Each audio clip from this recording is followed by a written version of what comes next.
Okay, we are on and we are live. This is the welcome introduction for people who watch the video back. Of course, we give a few minutes for people to come in and to start the possibility of commenting, but welcome to those of you that watch this afterwards, who take the time out of your schedule to spend some time with us and listen to us discuss on the dark side. Welcome to the dark side. So today's dark side is with Mr. Storm and myself, Tabitha Purple. We are quite excited about this one. It has been an interesting week. We had lots of news stories lined up, and then we threw everything up in the air and come up with something different, which is always nice. We've had some of your comments and feedback from the week, and we really enjoy getting that, especially from last week's one. Got a lot of feedback from people saying it was so informative and they really appreciated watching it. So once again, thank you for being with us. So this is the dark side. Welcome. See, people have started to come in and come online. It's good for you to be here. So we're going to kick off today's dark side with the news. So I've already said thank you to those people who commented about last week's ones or sent us private messages to say, you know, it was really informative. They really enjoyed it. It was a lot. They had to take notes, take time, but that's fine. Today we are doing the dark side, and we're going to kick off with the news as we always do. So first and foremost, it's the dark side on Halloween. That's quite fun, right? Right then, so that fell on deaf, felt like a lead. So in Christian news this week, around the world, people are asking themselves the usual questions they do regarding Halloween. Quite fun as always. If your church didn't put on a light party, a something for the children, some kind of excuse to give them candy, then we're sorry. I know ours didn't this year because I'm on leave.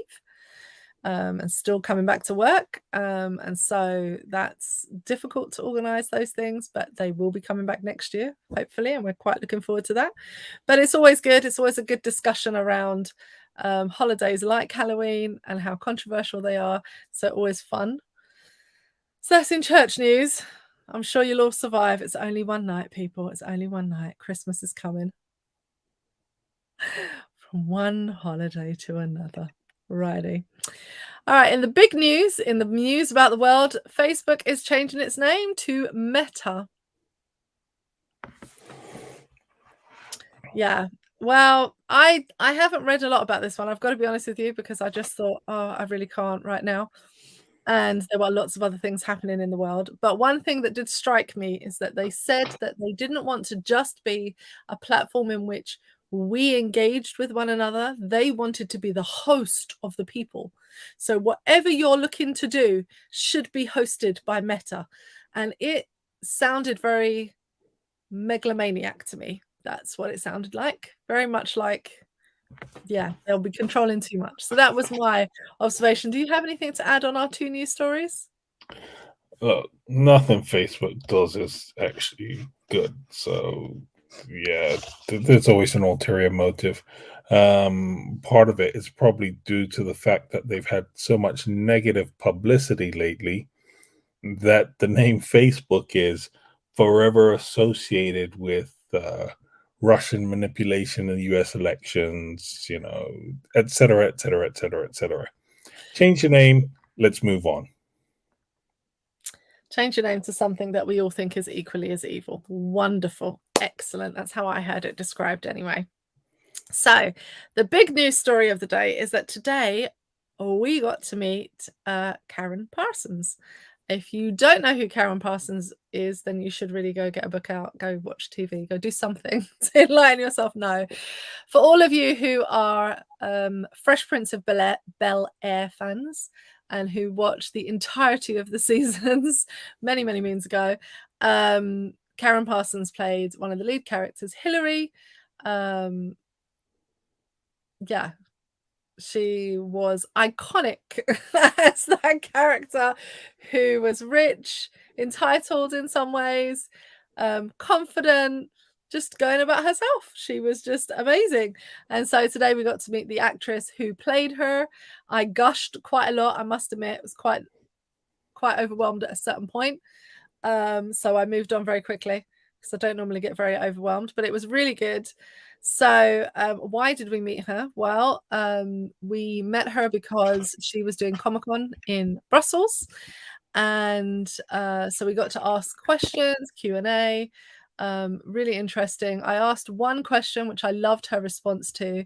The question I asked her was about the iconography, I guess, around the rich black girl characters in TV. So we had Whitley on A Different World, and then we had Karyn Parsons, and we've had subsequent ones since then. But these two were kind of trailblazers for this really iconic kind of rich girl role, but in black media.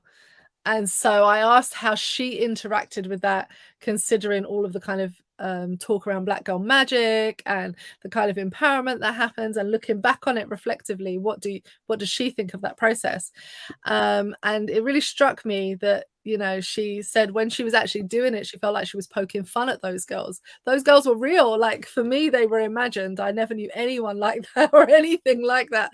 But for her, there were real characters that they could almost poke fun at.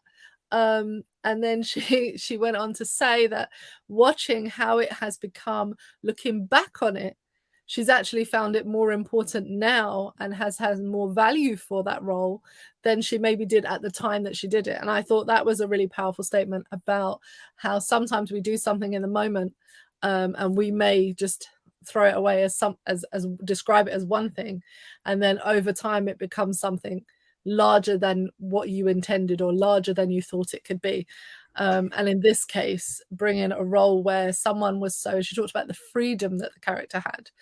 And then when I got to talk to her afterwards, that was one of the things that I got to say to her, was that it was the first time I saw anyone that was free. You know, everybody I knew growing up in inner city London, in the ghetto, as my husband politely points out to me frequently. Oh, hood. In the hood, everybody wasn't free. People didn't have that kind of, there's a real, if you've ever watched it and really watched it, you will notice that she's not bound by some of the constraints that we would immediately feel our parents clamping down on us, or the world around us shutting us down. You know, there's the TikTok at the moment going around of everyone doing the "Daddy, I need $500" thing.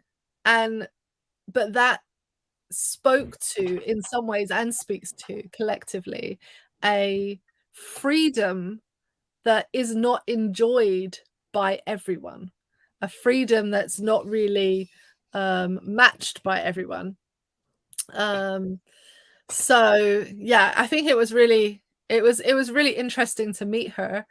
But what also then, so this was the exciting part of meeting her. So of course, meeting her is exciting, but what then, as we talked about this idea of how the world has changed and what she's contributed to that, she's actually contributed a lot. So she has some books, which I didn't know she was writing. I had no clue. Did you know she was a writer? I didn't know. This was new information to me. I was like this. So this is one of her books, Flying Free by Karyn Parsons. And it's published under her company called Sweet Blackberry Foundation.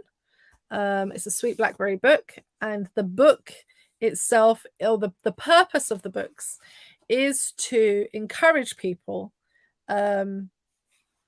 to read lesser known stories, you know, Sweet Blackberry, small stories about people within the African diaspora in America, and then get those stories out to as many children as they can. And so this particular story is about, of course, someone who is about Bessie Coleman and how she flew, first Black woman to fly. So that's really good. She's also written something a little bit longer, which I'm looking to dive into. I can't wait. This might be on my book club. For those of you that don't know, I'll be back with the books club soon. Chocolate and book club coming up. I'm so excited. So this is going to be one of the ones on there. How High the Moon. I think it's just, I'm quite excited to dig into this, actually. It looks right up my street. So this one's a novel. It's for older readers. Still for children, but for older readers. And I'm quite excited about that. And then not only do they do books, but here's the exciting thing. They do videos. And so these are amazing because they really are lesser known stories that you may not know outside of unless you know the people, but they've got amazing people on them. So she's written the stories herself and then gotten friends, people like Queen Latifah or Chris Rock and Debbie Allen and others to be on there. And all of these people are icons in and of themselves. So I'm like delighted to have met her. I'll be adding one of her books to my book club list. Can't wait to read it. Quite excited. Got it today. So I'm going to finish the book I'm on, which is the first book in the book club list. And then we'll do How High the Moon by Karyn Parsons. Yeah, is there something you want to add to that, Mr. Storm? No. I think you said it all. I would say go check out her Sweet Blackberry Foundation. You can probably drop the link in the comments for people to go and check out. And just the other thing I would say is that she came across as a complete opposite to the character Hillary that she played. Yes. In terms of, not being self-absorbed or being thoughtful, and all of these things. So, she just came across as quite a genuine person. Yeah. So, yeah. Yeah, I think that's an interesting kind of note to note. But I think it's powerful that she's concentrating her efforts. I mean, her writing career is obviously going very well. She has a number of books, and a number of short films out for children. But she's concentrating her career on doing something that is kind of the opposite of Hillary, in that Karyn is aware of the impact of having Black people in these spaces. She's aware of the impact that the stories of Black people have, the stories of the ballerina, the stories of the pilot, the story of Garrett's gift. I'm not sure what this one's about, so I'd have to read up on it, but it's all those little stories that maybe you don't know, that maybe you hadn't thought of. Oh, actually, I do know exactly what this is. I don't know why I said that. It's about the guy who invented the traffic light. Never mind. It was very obvious when I actually looked at it properly. I think it's to see her doing work that's obviously really, she feels very passionate about, and is really important in the world today, to be telling stories, to be moving forward with a different, I guess, narrative than what we have come to expect, which I guess is nice in the light of the fact that in the UK this month they were celebrating Black History Month, and today is their last day. Today will be their last events for Black History Month over there, and we got questions, man. We got questions. We have questions. So today's topic is Black History Month. This is what we're going to discuss today, is Black History Month. We're going to discuss the necessity for it in some ways, where it's come from, some of the questions maybe that aren't asked of it, because this is the dark side. And after all, on the dark side, what do you get? You get the alternative. So yes. History Month is what we're discussing today. For those of you that don't know what Black History Month is, because you live in a part of the world that doesn't have it, so let me give you the parts of the world that do, maybe just as a quick overview. So the USA and Canada have Black History Month in February.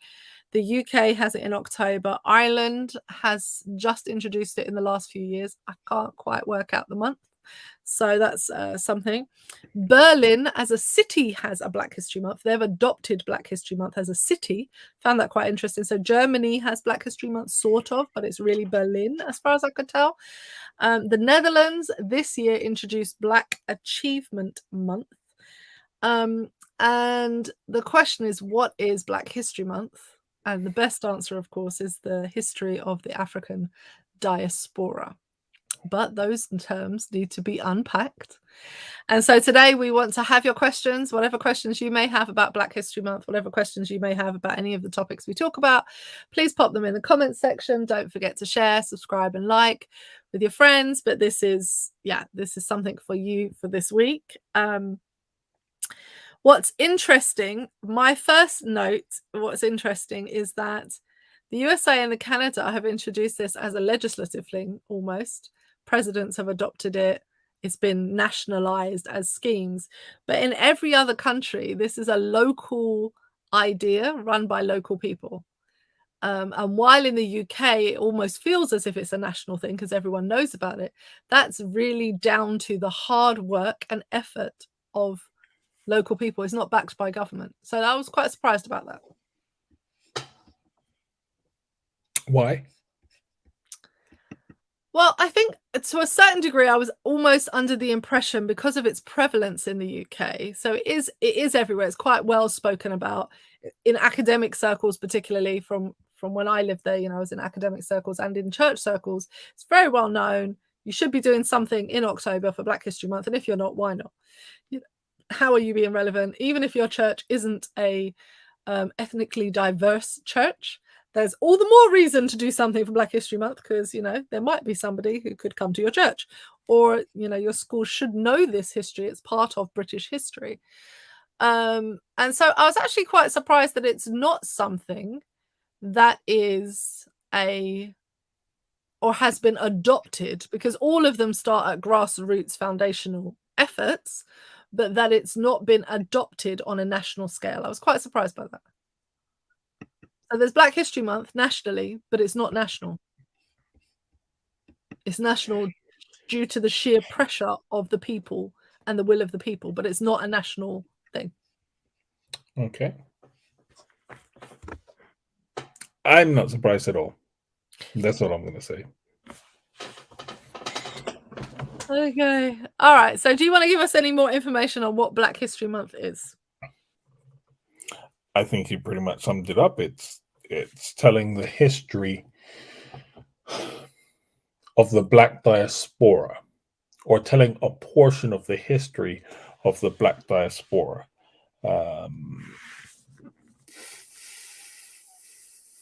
So I think, well, there's a question for you. So when it comes to the technicality of it, when we talk about Black History Month, it's primarily focused on the African diaspora, but what does that term actually mean? What does the African diaspora mean? People that are of African heritage, that live outside of the continent of Africa for one reason or another. Is it for one reason or another? Yeah, or it should be. It should be. And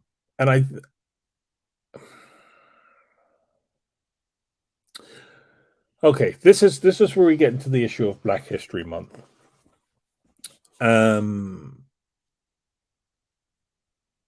Typically, Black History Month has focused on slavery, and that is problematic. Has focused on slavery, or has focused on the civil rights movement? Well, all of that stems out of slavery. You don't have to fight. You don't have to fight for civil rights if you weren't a slave. Yeah. The starting point for Black History Month is always slavery. Yeah, I kind of feel like for me, the starting point of Black History Month is always Martin Luther King. Like, that seems to be, oh, when do we start Black History Month? About the time that Martin Luther King shows up. That's about the time. Sort of. What happens is you were slaves, Black people were slaves, and Martin Luther King came along. And that's it. You know, let's gloss over everything else in between. You know, we'll pretend that, you know, every other country. So that's what I find interesting. Well, as I said, you're now having Black History Month in other countries, and they're becoming aware of it. And I think so. If you look at the work that the Sweet Blackberry Foundation is doing, I think it's important, and it's telling the lesser known stories of people of African American heritage. And that's necessary. The problem is that the narrative of the civil rights movement and this enslavement of African peoples in the US is so strong that it dominates all the others. So, for example, everyone knows about Martin Luther King. Everybody knows about Rosa Parks. Everybody knows about the civil rights movement in the US. But I've forgotten the name of the doctor now. But there was a similar bus boycott to the one that Rosa Parks took part in for different reasons. But there was a bus boycott led by another doctor from the community. But that story isn't told within the UK. It's not something you'll find in the British curriculum. And it was this boycott that was the foundation to the Race Relations Act, the very first Race Relations Act in the UK. Mm-hmm. And this Race Relations Act came into law after the Civil Rights Act of 1968 in the US. And so I think, there's a real unwillingness of governments to talk about the history. So as long as the narrative of the US dominates, then you don't have to talk about your own history and persecution of peoples. So Germany, great, you've apologized for the Holocaust, but what about the Holocaust that you took part in Namibia? Right? So you'll apologize on a national level for that, and rightly so. But your silence on your actions on the African continent speak volumes. And of course, if you start having a Black History Month, you have to start talking and having these conversations. And you don't want to have these conversations. The Netherlands, similarly, they don't want to have these conversations. Yeah, I think that there's a challenge with, because we started the conversation with kind of the term around, what is the African diaspora? And you said, for one reason or another. And I think that the reason that predominantly dominates is the reason of slavery. So why are we the African diaspora? Not because we left for political or sociological reasons, or because we're looking for better opportunities, but we were dragged by force and dehumanized and made into slaves elsewhere in the world. And then, that is what binds us all in the African diaspora together. Whether you're in Britain, you're in the Caribbean, you're in South America, you're in North America, that's what the African diaspora has come to mean, except for the fact that there are people who left before, during, and after, but not via the means of slavery, of course, and who have been living their life and are part of the African diaspora. And there is a real difference and challenge there. And that's why I want to push back on the notion that slavery is a predominant reason. Sorry, slavery is a predominant reason, but that's why I don't limit the term African diaspora to that of enslavement. Dr. David Olusoga, love him, fantastic historian, love his work, love his books. His book, Black and British, and he explores the history of Africans in Britain, right? That predate slavery. Right. We're going back to Roman times and even before then, right? For those of you who are visual, there is a show. There's a TV show. Right?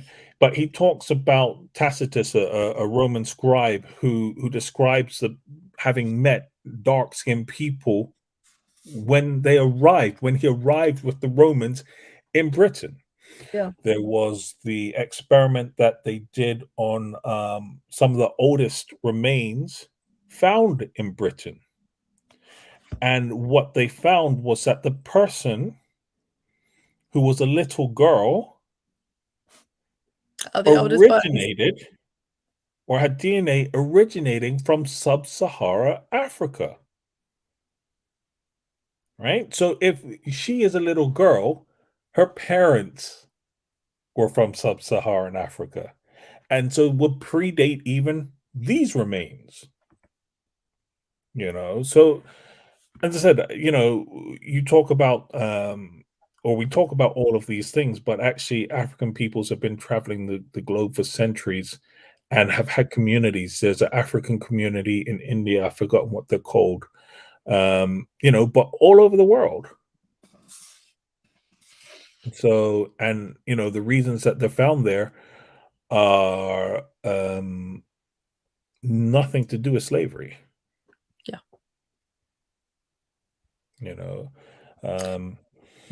I forgot which king it was, but one of them was, or in fact, a few of them were known to be explorers and traveled the globe. They traveled to Australia, from Africa. They traveled to South America. And this whole notion that Christopher Columbus discovered the Americas, when he, in his own diaries, described ships bigger than his being there. And him being lost and not really knowing what he's doing anyway. Yeah, as I said, it's just folly. Yeah. And also you can't discover something that's with people already living on it. Like, yeah, it's already discovered. Somebody already discovered it for you. It's somebody else's land. You discovered. It's that colonial mentality.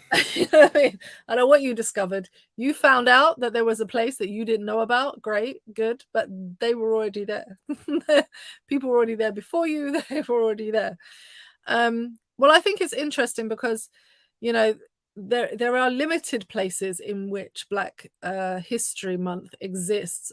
The way that the circles I move in, of course, oftentimes it feels like the whole world celebrates Black History Month, and everybody is doing that because the anti-racism circles, obviously, they can have a lot of time spent in this. But one of the conversations I heard recently was a pushback against Black History Month, and the person was talking about the decolonialization of the curriculum in the UK. So for those of you that obviously have realized, the word history is something that we often learn at school. So how is it that we have a month dedicated to history? Isn't that being done at school? And so the conversation came up about the decolonialization of of school curriculums. They're very much steeped in curricula in the colonial history, and they avoid colonial history. If you're in the UK, they cover up or they give a version of colonial history. If you're in the Netherlands, French and Germany are very similar. They give you some colonial history, but that colonial history tells you the highlights and the good things, and only the bad people did the bad things. And so the pushback was, and I found this quite offensive. I remember just being really offended while I was listening to this discussion by two I love and respect these academics, but I was very annoyed. Said, we want to now really do some good work in the decolonialization of the curriculum, and we want to put some good efforts in. I think now is the time for actual real change, not like Black History Month. I was like, look at you, what are you doing? What are you saying? What's happening here? What do you mean not like Black History Month? You know how people fought for these things? You know how much effort goes into making this? And then upon discovery, of course, Black History Month is literally being fueled by people, not by the establishment. So when you say not like Black History Month, I felt very offended because Black History Month is a part of the narrative of decolonializing. That's why we can have that conversation, I felt like. But I don't know, how do you feel about it? Is it that we need to, there are countries that don't even have, like many European countries that stuck flags in many things, do not have a Black History Month and do not tell of the reasons why they are wealthy, why they have people of different colors, nationalities, ethnicities in their groupings, although ethnicities is a problematic word, but you understand the point I'm making. And there are countries now discussing whether they should abolish Black History Month because it's useless and do a decolonialization of their curriculum. So I disagree with the existence of Black History Month in the same way that I disagree with the existence of food banks, Okay, okay, right? okay, okay. Okay. So all right. So take it, because there'll be people who are So, like, he disagrees with food banks. right. So here's the thing. I disagree with their existence because they shouldn't be necessary, Right. right? If you're doing the right things, if you're acting in the right way, food banks shouldn't be necessary. But they are. The fact is, without them, people will starve. So I accept their existence and I understand their existence. I just disagree with the fact that they should even need to exist. Right. Right. Okay. The same is true of Black History Month. I disagree with the fact that it should even need to exist, but it does simply because you are not teaching accurate, true, and full history. And so let me give an example of this. In a British school, you Mm-hmm. will learn about the British Empire. Sort of, yeah. Mm-hmm. Yeah, you will. You will learn about the British Empire. You will learn about how Queen Victoria ruled over a third of the earth. No, a quarter of the earth. Quarter 25% of, I think it was, of the world's population. But she ruled over, right? You will learn that Britain was powerful. It had a strong navy, right? Which allowed it to rule over these things. What you will not learn about during those classes is the enslavement, torture of African peoples. You will not learn about how they were taken, and the Navy was used, and merchant ships were used, and these merchant ships were protected by the British Royal Navy to transport African people that they had stolen to the Caribbean, right? To plantations in the US, right? This is all part of the history that could be taught when you were teaching these lessons. Right. But you don't. You save it for Black History Month. And And then you so in don't some, teach it then either. well, you will start to learn some of it. You will start to But learn some of it. again, well, I'm going to challenge that notion, because I think that, and while I'm an ardent defender of Black History Month, because I think it, maybe I should say it's a necessary evil, maybe is the way of describing it. I don't know. I think that until there is a dismantling of whiteness, you will always need Black History Month, because Black History Month stands in opposition to the system of oppression.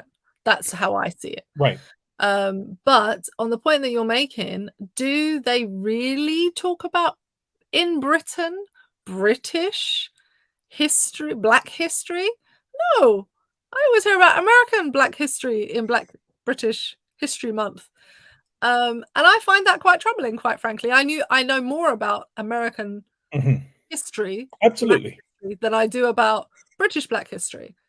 Absolutely. Or I But would if I'm not well what read. you'll find is that Black British history, and there is a website and organization set up for this that you can have a look at, are pushing the narratives of Black British history.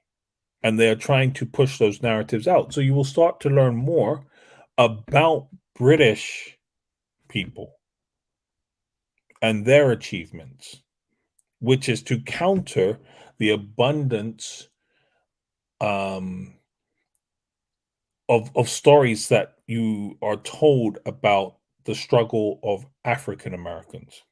Right. Right. And I think it's important. But this is nothing. I don't believe that the two are mutually exclusive. And I think this is something that needs to be understood. Um, that the stories and tales of those enslaved in the Americas and the Black people in Britain have always been intertwined. You know, even during the struggle for civil rights, you know, you had Malcolm, coming to the UK to speak. And he did tours, he did speeches in London and all these, but he didn't just stay there. So he was invited by the Indian Workers Association to head up north, um, and to speak and to help them with some issues that they were having there with British people, some British people trying to segregate the town and institute measures that were similar to what he had experienced and was experiencing in the US. And this was the town in which Labour lost the election. And I mentioned this slogan a couple of weeks ago. The slogan that the Conservative candidate won on was, if you want a N-word for a neighbor, vote Liberal or Labour. Right? So Malcolm got involved in these things. Right? And I think there's a long history of an abolitionist movement coming out of the UK that's been focused on the US. I think, there was a strong movement coming out of the UK to do with the dismantling of apartheid in South Africa, despite the government of the time being in favor of it. Let's be honest, the Tories have been in favor of any policy and pretty much any government which has to do with the oppression and subjugation of people. So I don't think the two narratives are mutually exclusive, and I don't think there's any harm in learning about the achievements of people on either side of the pond. The problem is the prevalence of the African American experience and narrative at the cost and expense of the British stories being told. Yeah.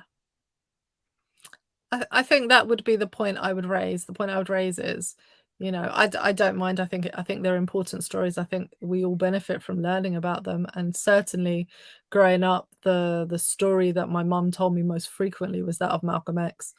And the books that I was pushed to read were the speeches of his and his autobiography, and learning about him as a person, and that informed who I grew up to be. So I think they're important stories, but I do think, and I do recognize that there is not the equivalence, but the lack of information surrounding the huge characters, the huge people, the people that had huge impact in our communities and the small impacts in our communities.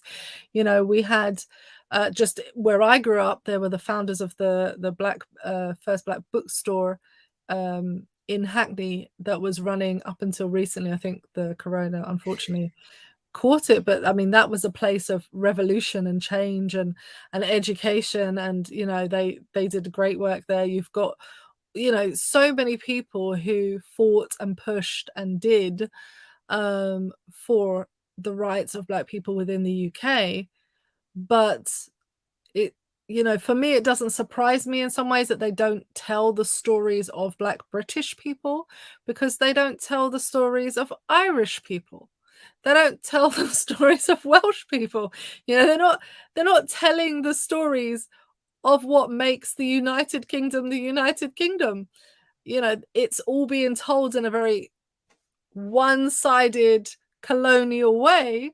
So I can understand the decolonialization, because it would help everybody on the table, if the curriculum began to actually unfold and tell the stories in a way that was authentic, then you would then have more access to more stories, which would be more encouraging.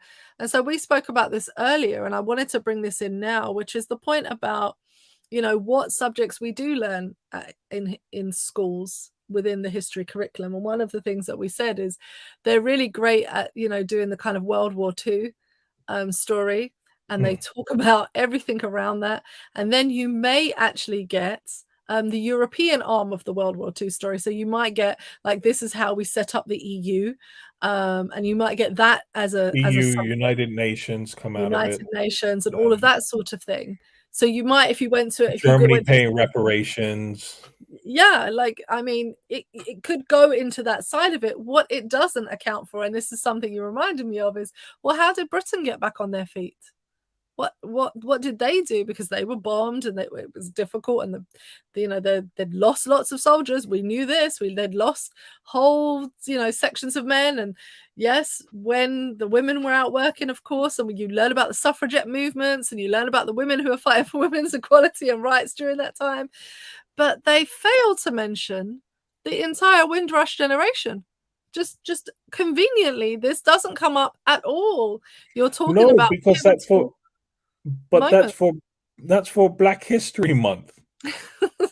When we don't talk about it, we only talk about it. And as I said, it comes back to what I was saying about when you learn about the empire, you're only learning part of the history. They're cherry picking the parts, and then the parts about Black people, well, we'll just shove that in Black History Month. Yeah, so I forgot what I was going to say now. Carry on, sorry. I'm not sure what you were going to say. But I think it's an interesting discussion to have about Black History Month, because I think it's quite interesting to be in a position where we have something that other nations, and we live here in the Netherlands, and it's a conversation about Black Lives Matter has come on in the last few years quite strongly, but before then their academia were developing language surrounding the identity of Black people, because the language wasn't even there. So they're trying to work on that language within the Dutch language structure.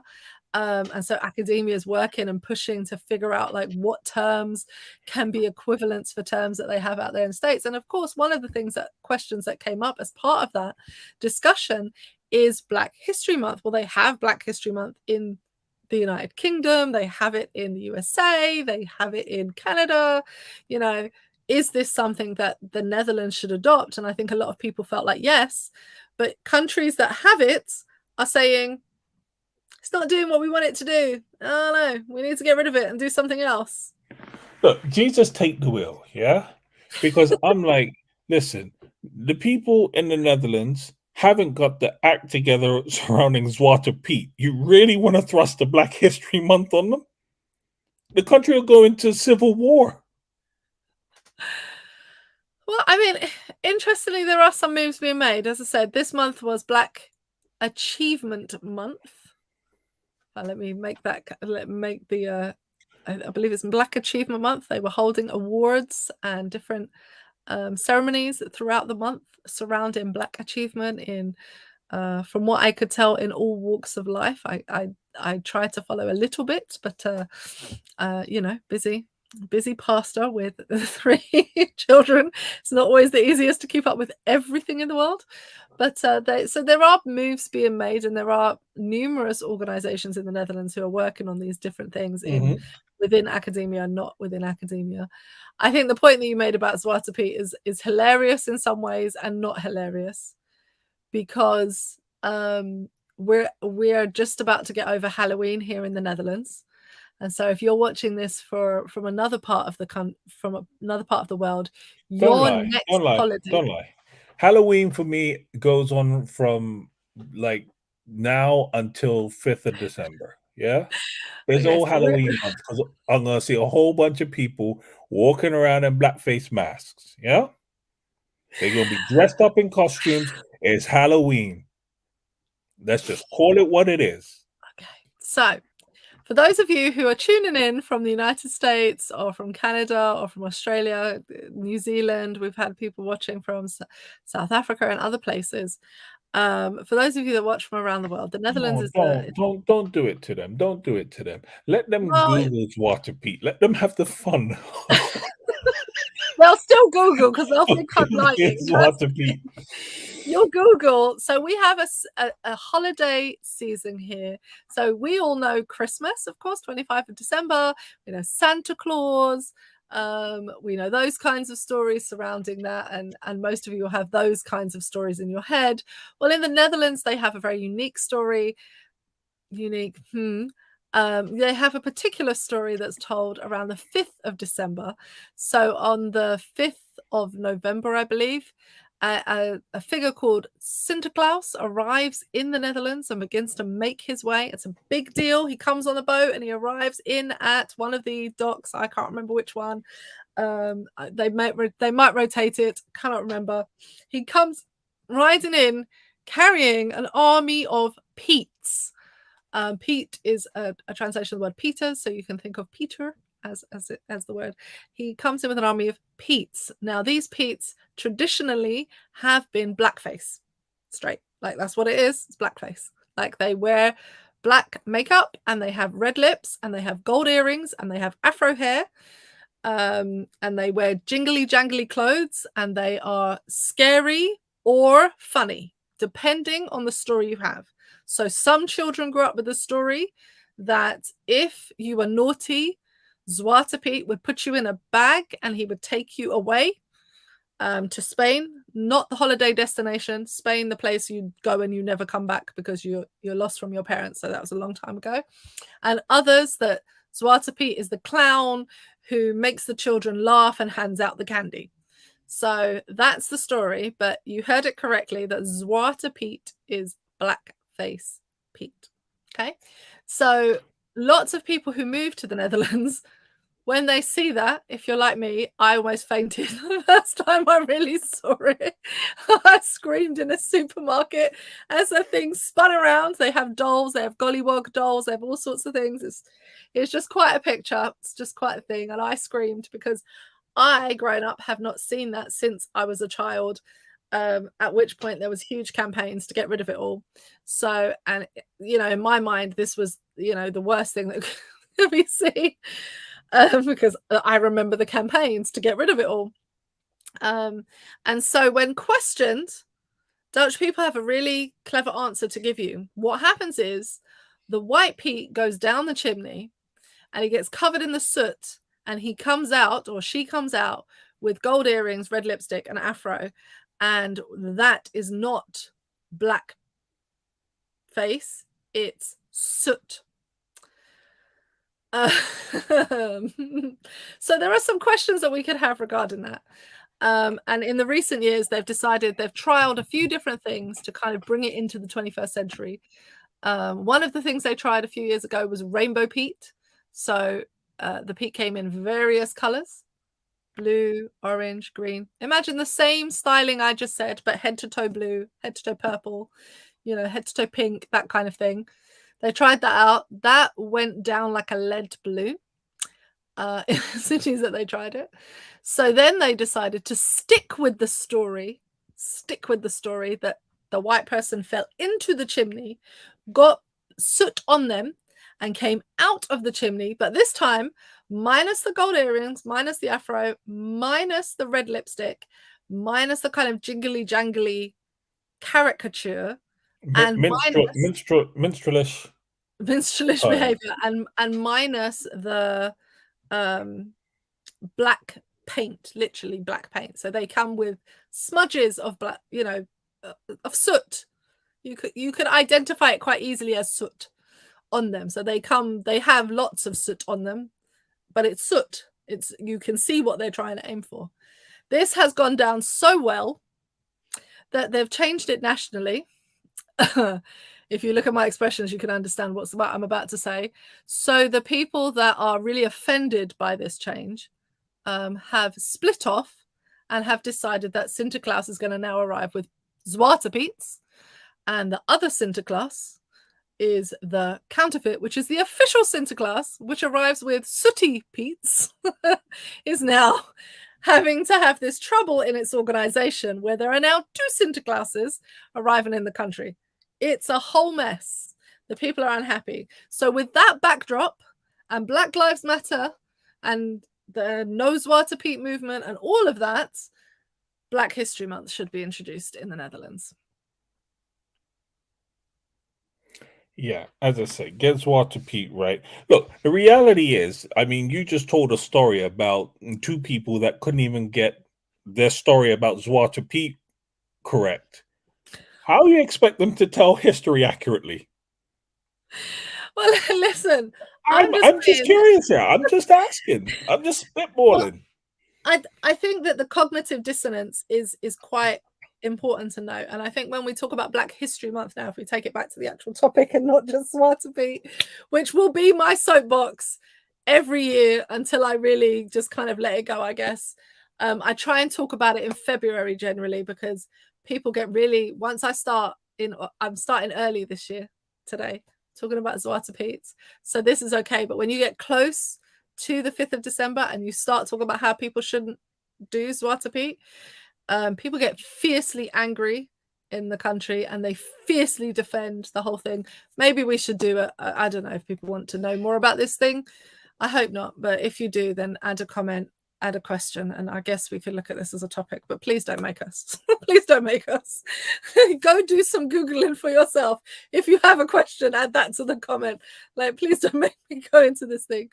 But I think the point that you made about history being reflected accurately. Now, I had a brilliant history teacher. Shout out to Mr. Crump.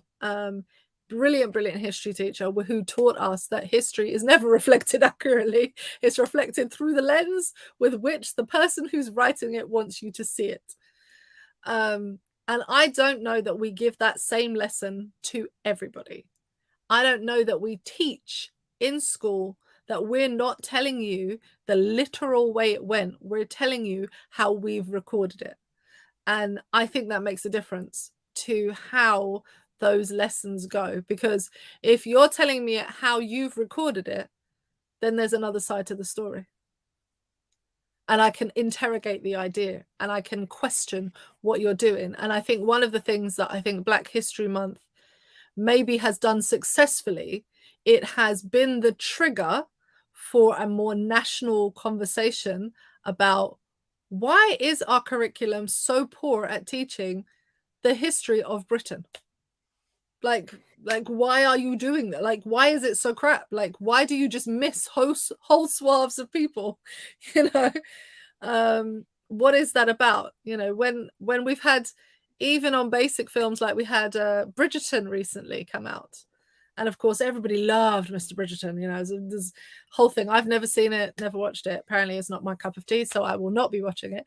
But I remember people like, but angry, there were no Black people then, how could you have this? And it was like, have y'all seen the history books? Do y'all know what hangs in your own art galleries? Have you seen the Black Tudors that are around?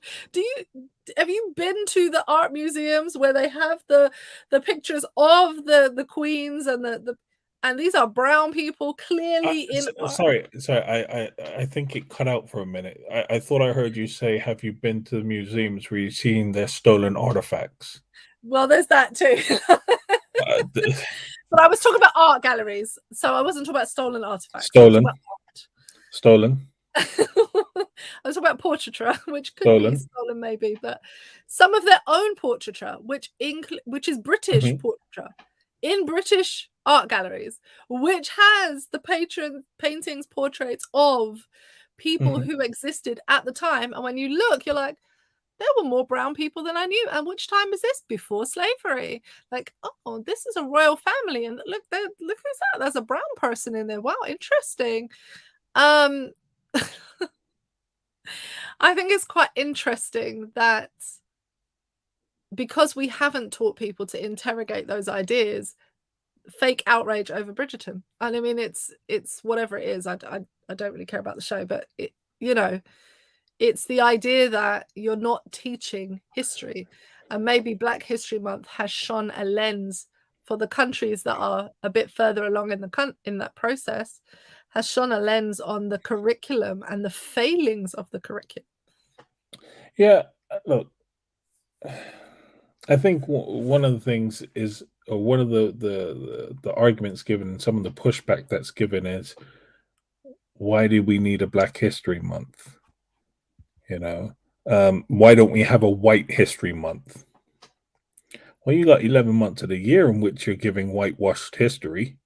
What? You want all 12? Stop being greedy. You know? Look, Can I the can I give reality. a counterpoint to that? What's Can that? I give a counterpoint to that? Can I be a bit cheeky? You can say whatever you want. It's your show. It's our show. But I want to give a counterpoint to that, which is actually I think they're right.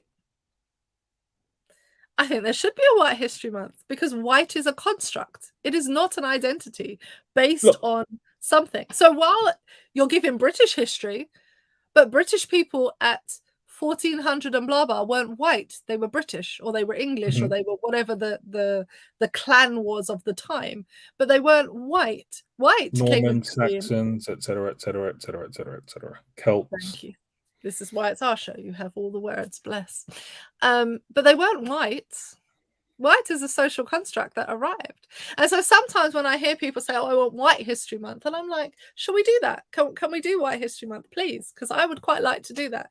Can we talk about the creation of whiteness? Can we talk about how it was socially created with the sole purpose of dehumanizing you so that you wouldn't know that it was wrong to kill other people? Because it dehumanized and desensitized you to the violence with which you were acting upon others. And can we talk about how it was constructed to give you a false sense of self so that when you fail repeatedly, you would believe in your whiteness so much that you would vote for somebody and you will continue to vote for people who played on your whiteness above the fact that you need food, healthcare, you need childcare, paid maternity leave. That's a conversation out of the States right now they don't have, and it seems like it's off the table. Can we have a White History Month, please? Because I'd like to tell you about that. I would really like to tell you how whiteness needs to be dismantled and how destructive it's been to your identity as a human. No? Listen, I'm happy to do that, but the reality is you have 11 months of whitewashed history. We have 11 months of whitewashed history, yes. It's not even proper British history or Dutch history or whatever, American history. It's whitewash history. No, because your comment regarding a White History Month is valid. I don't think you can tell the history or any history without speaking about the whole picture. And this is why I said, you get parts of what people wish for you to see. And look, we need decolonialized curriculums, because you're absolutely right when we talk about whiteness and what it has allowed poor working class people to believe. They believe in whiteness so much that they can end up hating others more than they love themselves. So you end up cutting your nose off to spite your face. Because the reality is, when the signs were up in Britain saying no dogs, no blacks, no Irish, how white were you then? They all look very similar to Whiteness me. could not protect you because you are only as white as those that have power say you are. Yeah. And to highlight this, what I will say is, I am black. I've always been black. People have always told me I'm black. I've always felt I was black. I was born black. I was black. Until I came to this country that I'm now residing in, and I had some white person tell me, oh, but you're not really black. Yeah. You're not black, are And you? I'm like, You're black. all my life, I've been treated this way. I've been treated in a certain way. I've been discriminated against in certain ways. Everyone else has always said to me, you're black. Listen, the amount of times I've been called the N-word, gollywog, Stop and name it, the search. rest of it, I've been called it all. because I was viewed as black. But somebody outside of myself believed that they had the power to determine and label me for what I was. Right? Even though I had said to them, I am black, they said, no, you're not really black. And that's what happened historically with the Irish. You're white. No, you're not really white. Those with power or who believe they have power will label you what they deem you to be that offers them the most benefit. Yeah.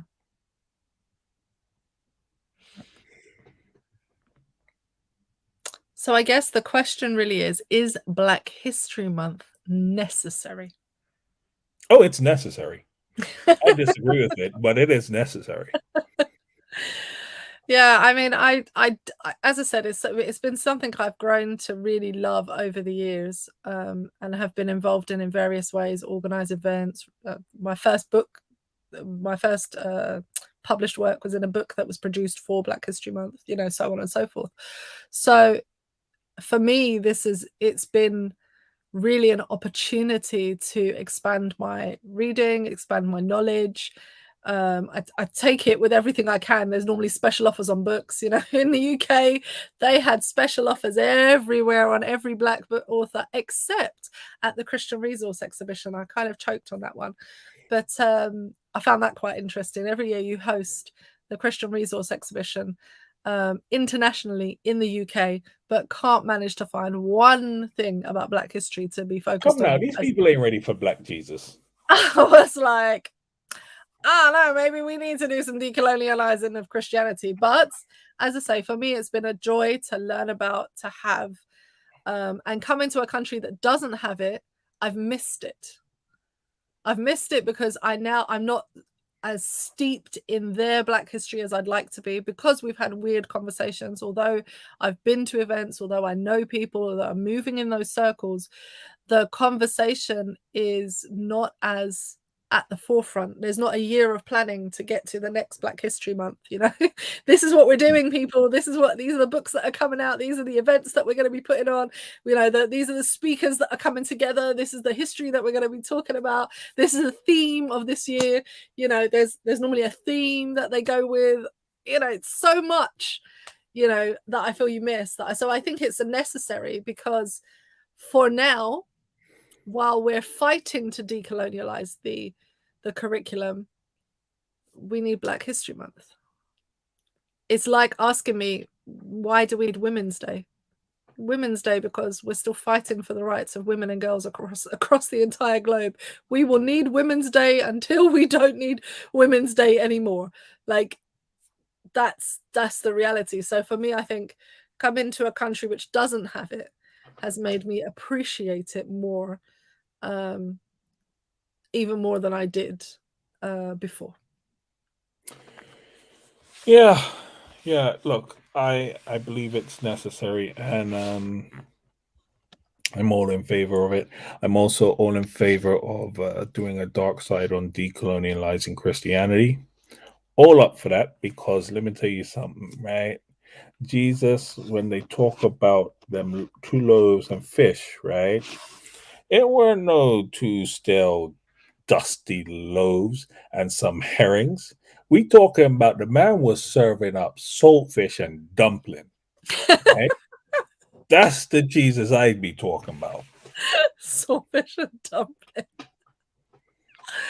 Love it. Okay, maybe that should be the title of my next sermon: Saltfish and Dumpling. There you go. We found the title. I think that works. The Jesus of Saltfish and Dumpling. Yeah, that's quite funny. Well, I think that's a nice way to end this evening. We're not going to keep you over time. I know we're normally so engrossed. I've seen an opportunity to cut us off before we go for another set of conversation. I want to thank everyone that's joined us, who sat quietly and listened. Bless you. Very sweet of you to be with us this evening. We've appreciated you. I hope you've seen that I've put some resources for you in the comment section. So if you check the comment section, it has the link to Karyn Parsons' Sweet Blackberry Press. Oh, I hope I haven't missed a word. I think it's sweetblackberry.org, but you can look it up. The Sweet Blackberry Foundation by Karyn Parsons. Her books are out. We'll be doing this one in the book club month 3. Quite excited about that because I've got month 1 and 2 already, so I'm happy for that. We've also put down there blackbritishhistory.co.uk for those of you who are interested in looking at a more European centric Black British history, and Dr. David Olashogo's Black British. It's both a series, so if you put in his name, you get both the TV series that you can watch, or you get the book that you could read. And the book is in 2 versions. You can get the teen version for those of you who need shorter words and smaller amounts of pages, and you can get the full extended version, which is the adult version as well. Be good to yourself. Get the full extended version. You can also listen to these things on audiobook, so by all means, look for your local audiobook. Until next time, in which we might be doing Decolonializing Christianity, the Saltfish and Dumpling edition. That will be quite amusing. We will see you next week, Sunday at 9 o'clock Central European time for the Darkside with TC Storm and myself, Tabitha Purple. Thank you for joining us. Peace. You can say something as well to end. Yeah, what she said. All right. Bye, folks.